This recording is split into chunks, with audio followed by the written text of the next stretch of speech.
game, because even with the insane completion requirements, this is one of the best 3D platformers I played in the past few years, and while it may not objectively be as good as some of the other games on this list, it's still my personal favorite game of 2020.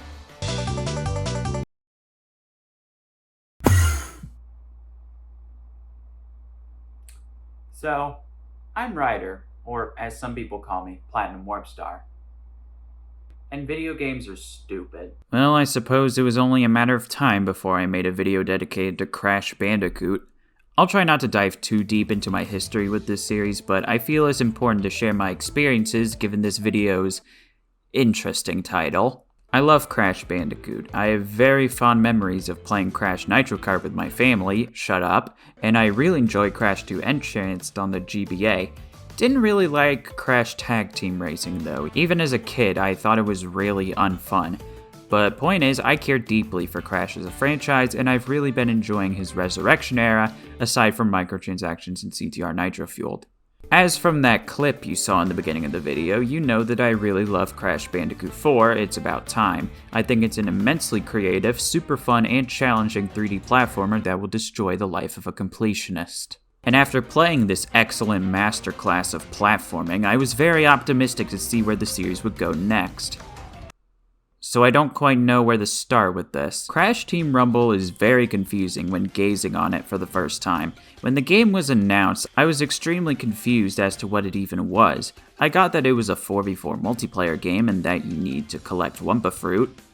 That's about it. They barely showed any gameplay, so I had no idea what the game would be about, and it was especially confusing considering this game was following up a game as universally loved and groundbreaking for the series as Crash Bandicoot 4. We then heard nothing about the game for a good few months, which was very concerning because we then got a pre-order trailer in late March stating the game's release in June 20th of this year, with a closed beta going live from April 20th to the 24th, only for those who pre-ordered the game. Now, that even of itself is a problem since those, like myself, who were skeptical of the game didn't get a chance to try it without spending a whopping $30 on the game. What really bothered me was all the stuff included the standard and deluxe versions of the game, which I'll get into much later. With all this information, I wasn't hyped for the game, so I didn't pre-order it. However, since I assumed the closed beta wasn't getting a lot of players, Activision sent out a number of free beta codes on Twitter for those who wanted to try the game. I was one of the people who jumped on the train and got a free beta code, so I got to play the game for several hours and see how I felt about the game. And after playing it for well over 8 hours, I'm pretty mixed on the game, but not for the reasons you may think. In a surprise twist of fate, the game itself is actually really good. But I have a number of issues with it that not only concern me about the future of this game, but the future of Crash as a franchise. So strap in, you funny marsupial-invested freaks and freakettes. This isn't necessarily a review of Crash Team Rumble as a whole, since my impressions are of the beta, aka the game in an unreleased state, but this is how I believe Crash Team Rumble could be damaging to the Crash series. Before I get into the inevitable part of the video, I kind of want to talk about the game itself for a bit. I had no idea how this game was going to be handled considering it's a Crash multiplayer game, but I think Toys for Bob managed to hit upon a formula that actually works quite well. The basics of the game are that you and a team with 3 other players have to collect and deposit 2,000 Wumpa Fruit into your team's bank before the other team can. That's kinda it if you don't want to overcomplicate things. There's a lot more to the game than just that, but it should be established that the ultimate goal at the end of all of the madness you're about to witness is to get as much Wumpa Fruit as humanly possible. One of the most appealing parts of this game, in my opinion, is the fact that you get to control Crash characters in a sandbox-styled map for the first time in a long time. It's constantly engaging going around the maps, breaking lots of crates and gathering the max amount of Wumpa Fruit your character can carry before depositing them at your team's bank. It's simply fun to platform around to try to gather up all this Wumpa Fruit as quickly as you can. Though it'd be slightly boring if that's all you had to do, so there are ways to both try to stop the other team from getting more Wumpa Fruit, or increase the amount of Wumpa Fruit you can score. One of the more important things to lean towards is to activate these group of gem platforms scattered across the map. Jumping on these will change the gems to your color, and if you can keep the group colored for a lengthy amount of time, your team will get a score boost, which increases the amount of Wumpa Fruit you score when you deposit them. I really like this system because not only does it add a bit of platforming into the mix, but also it's something to push for when it comes to each match, encouraging engaging combat against your opponents to try to claim the gems for yourself. Another thing is that there are loads of relics scattered across the maps. Collecting these contributes to special map-exclusive items. You can deposit these relics at item stations to activate certain abilities to help you, such as rolling around a ball like in Wrath of Cortex to push enemies away from something and move quickly, activating a barrier around you or the enemy's base to either keep enemies out of your base or prevent the enemies from getting into their own base, firing cannons to protect you or to damage the enemies at their base. And then we go to the big boy events. These require a whopping 30 relics to activate, which will definitely take a team effort in order to activate in your favor since you can only carry so many relics. Since these are map exclusive, they unleash devastating effects depending on the map. One has your team summon the power of Uka Uka to rain hell on the Tiki Towers. Just Beachy summons a bank in the center of the map that multiplies the Wumpa Fruit you deposit by 2. And Nitrous Oxide will chase the enemies with a big ol' laser in Calamity Canyon.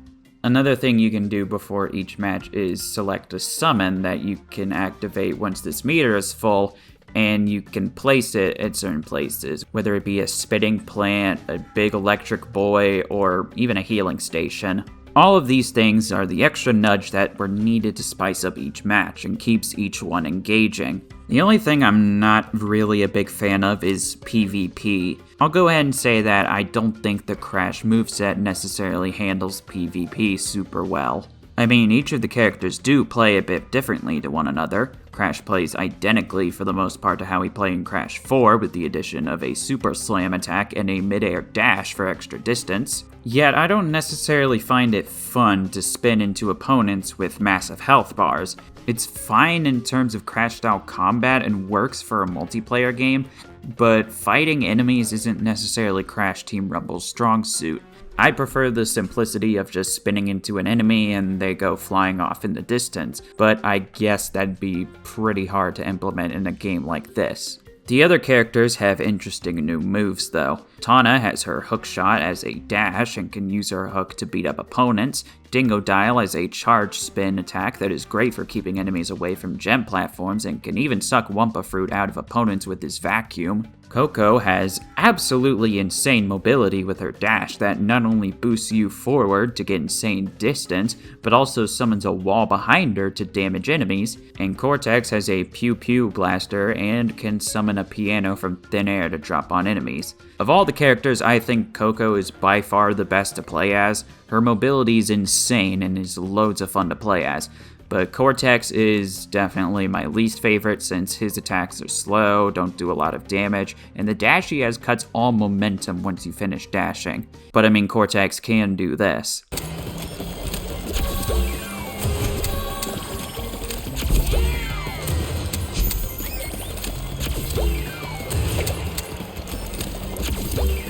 Halfway to victory. My only other nitpicks are with the presentation. It's alright for the most part, but some maps look a little dull in terms of colors, and it mostly uses the exact same aesthetics as Crash 4, which isn't necessarily a bad thing since that game looked gorgeous, but there's just not a whole lot of new goodies to look at in this game.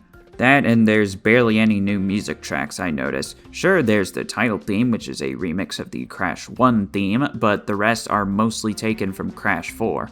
Good soundtracks, but it doesn't seem like a lot of new assets were made for this game. Not really a terrible thing, but I guess it shows that this game was made with a lower budget than, well, Crash 4. But hey, at the end of the day, you're having a good time rumbling, you're unlocking lots of goodies in the process the more you play, such as costumes, emotes, and other visual effects. The game is fun at the end of the day, and for this wild new take on the Crash series, I think Toys for Bob should be proud of the work they've done. The game is good. But the fun can't last now, can it? So far, this video seems pretty positive about the game. As I've established, the gameplay of Crash Team Rumble is actually really good. The problems begin to arise as soon as you lay your eyes on the game store page. For those of you wondering why I find all of this a ripe impale to the chest, allow me to spell it out to you. Online play required. This is a game that in order for you to play, no, in order for it to function, you need to be connected to the internet. No other Crash game, aside from Crash on the Run and Crash 4 on Battle.net, has required an internet connection in order to function. This also means we likely have no single-player content to look forward to aside from practice matches against bots. And I mean, a lot of games are online only nowadays, such as Fortnite and most other free-to-play games. But would you look at that, Crash Team Rumble costs $30 for the standard edition. This means you have to pay an entry fee to gain access to this game that you technically won't even own. This game is launching on PlayStation and Xbox consoles, and not PC or even Switch, which are arguably the more popular platforms compared to the other two. Not to mention the possibility that you may need a PS Plus subscription or Xbox Live Gold subscription in order to even play this game, which are $60 a year each.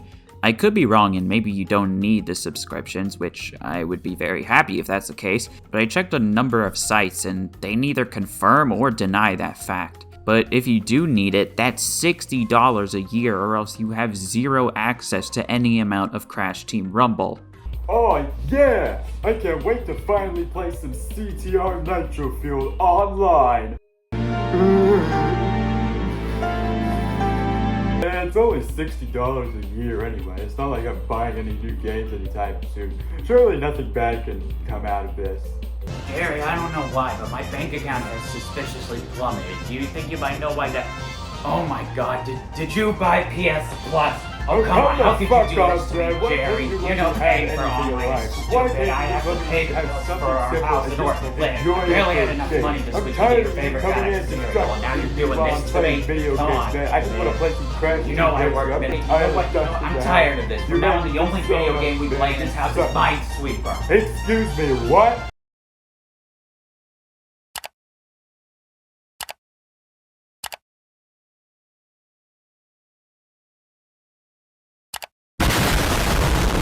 Man, I am such a good daddy. I wish I was adopted. This is all especially ironic considering there's a physical version of the game too. A physical version for an online-only game. Think about it. When the servers are cut for this game inevitably, the disc will hold zero purpose other than to watch the intro cutscene. Well, let's take a step back for a second. What do you even get when you purchase the standard edition of the game? Well, you get the game itself, a skin for Tana, and... Oh no. Is that what I think it is? Season 1 Premium Battle Pass? And the deluxe version includes the Battle Pass for Season 2 on top of an automatic 25-tier unlock for Season 1. I'm gonna have a headache. When you pay $30 or $40 up front for this game, you won't even be getting the full package. When, at the very least, Season 3 comes along, you're going to have to fork over more money to get more unlockables. Fucking criminy. Crash Team Rumble is a game that will not be yours. It is a fee for entry to squeeze whatever money Activision can possibly make out of whoever wants to play this game. I'd have zero issues if this was a free-to-play game. You don't even own those. You pay for what you want in those games, but you don't own the game itself. Tell me this, do you want to pay $30 to $40 for a game you won't get to play forever? In the case of games like Knockout City or Rumbleverse, not even for that long since those servers are getting shut down way earlier than most would ever expect. The same could happen to Crash Team Rumble if it doesn't do well enough, and there'll be nothing left to show for it. You see this? I own this. This is mine. I can hold it. You cannot touch this, or else you will go to jail. Let's check in on good old Crash Team Racing Nitro Fueled. That game is also a multiplayer spin-off with online multiplayer functions. Oh look, a local split-screen multiplayer with up to 4 players on a single console that can be played offline. Ooh, and what else do I see? A fully fledged single-player campaign that has hours worth of content on top of every single course from Crash Nitro Kart being injected onto the disc? My golly, it's like an actual video game. And when the online shtick was a thing, they even added several brand new free DLC courses that, once you download the latest version of the game, can then play offline with your friends to your heart's desire. All of this for $40. I don't want to give the game too much credit since they did put microtransactions into the game, which is terrible, don't get me wrong, but aside from all that other online bullshit, Crash Team Racing Nitro Fueled can be played and enjoyed right out of the box. Me and my family whipped up a new copy on my dad's PS4 when it came out, and despite an installation process, we had a blast playing the game, and we weren't even connected to the internet. Even Crash Bash, as mediocre of a party game as that was, had a damn single-player campaign to keep those with no spare controllers occupied. Then we have Crash Team Rumble, the new spin-off with no single-player, no offline modes, no split screen, not even local play, but an online service game intended to milk cash out of die-hard Crash fans before they eventually shut it all down one day, and it can never be played again. Unless a passionate team whips up a custom private server for the game, but you get the idea. Every Crash spin-off is both fun with and without the family, and this is the one exception. Yeah, well, at least they didn't play it safe. I don't know, I mean, there's nothing wrong with playing it safe, you know? I could be very wrong about what all I said, and truthfully, I hope I am. I love Crash as a series, and I always hope for the best from it, but I do not get good vibes from this situation regarding this game. I do like how they're taking risks with this franchise, and had it released in a more complete state, I'd be a lot more positive, but I feel like there's a lot riding on this game. Crash Team Rumble is one of those games that needs to financially succeed in order to stick around for a long time, but I can't help but feel like that isn't going to be the case. I'm not sure how large the pre-order sales are for this game, but considering a large number of free beta codes were given out when it was supposed to be a pre-order exclusive, that kind of says not many in my eyes. I don't think they've been doing a very good job of advertising this game. We've had some brief trailers, but it never feels like enough time to get the game across to people, me included when I first saw it. And I mean, I know YouTube views aren't the best thing to go off of, but I don't have a good feeling when none of the trailers for this game surpassed 1 million views, especially when Crash 4's reveal trailer now sits at a whopping 18 million views, likely around 70% of that around the first few months of that trailer going live. So to make this a closed beta when there aren't many eyes on the game to begin with, not a very good move. And, well, okay, maybe this game won't exactly be a home run. Perhaps we'll have to wait for the next Crash game, right? But what if there isn't another Crash game? If this game performs poorly, I have major concerns as to what it would mean for the entire Crash franchise. I mean, Activision has a tendency to throw franchises that underperform right out the window. People didn't buy the new Crash, so maybe people don't like Crash anymore. I do find that quite funny, no? But wouldn't it be a bad idea to assume the entire success of a franchise based on one stupid spin-off game? No, not really. Yeah, but I'm not particularly a fan of how the entire Crash franchise could be riding on this singular online spin-off game. I mean, hey, if it's not making that much money, it doesn't really matter how much fan art we get from the fans, how much emotional support we get. If it's not making any bank, then why should we bother at all? I hate it when greedy businesses take a hold of my favorite franchises. Hello once again, it has been a while, but it's me, Mario. I heard Oh, that you have Jesus been Christ, who pirating let some of him our in? old Guards, GameCube get him games out! that we have not resold to you. I mean, look at what happened to Crash after Mind Over Mutant. The series lay dormant for nearly 8 years. Yeah, they tried to reinvent Crash with a new reboot in that time, but those projects got canned. Crash 4 did sell well, but multiple sites wouldn't stop stating how Crash 4 sold less than Crash Insane Trilogy, which I feel was pretty expected considering it's Crash 4 and not Crash 1, 2, and 3 in a single package, but that kind of stuff surrounded the game with a negative light when the game sold pretty well in actuality. I don't think it's entirely out of the picture for Activision to get skeptical of Crash again if this game doesn't meet sales expectations. At that rate, who knows how long the service will be up for Crash Team Rumble. For all we know, the game could last only 3 to 4 seasons and die if there aren't enough concurrent players. I mean, that's what happened with games like Rumbleverse. That game didn't even last a year and the servers for that game are gone. You cannot play that game anymore. I know I've been pretty hopeless regarding Crash Team Rumble, but that's honestly how I feel about the game. You can yell at me until the cows come home that none of my points matter because the game isn't out yet, but based on what I've seen and the fact that I haven't run into too many unique players in Crash Team Rumble's beta, I feel like I'm allowed to be skeptical. And let me just put this up front, Toys for Bob is an immensely talented studio that continues to show that they have a clear passion for the projects they work on. Spyro Reignited Trilogy and Crash Bandicoot 4 are fantastic games that show massive respect to the source material while also bringing each respective franchises into a new light in incredibly smart ways. This is a team that continues to show that they love their products as much as we do. Crash Team Rumble is still a good and fun game at its core. It's a polished and smart gameplay showcase that I'd expect from Toys for Bob. But the way this game is being laid out in front of us could lead to an unfortunate outcome for the people who buy the game.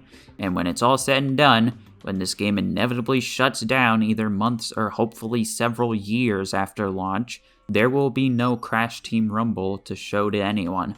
When the game does launch on PC and Switch inevitably, it's hardly going to matter because the game's statement would have already been made and the people who played it would have come and gone. I hope I'm wrong, and I do hope for the best for Crash Team Rumble's success. Or maybe I don't because Activision is the devil and they're evil and they're bad and they're not very nice. But I mean, hey, Activision, if you always want to send me a review code, I mean, I'm always down. I'll totally review the game.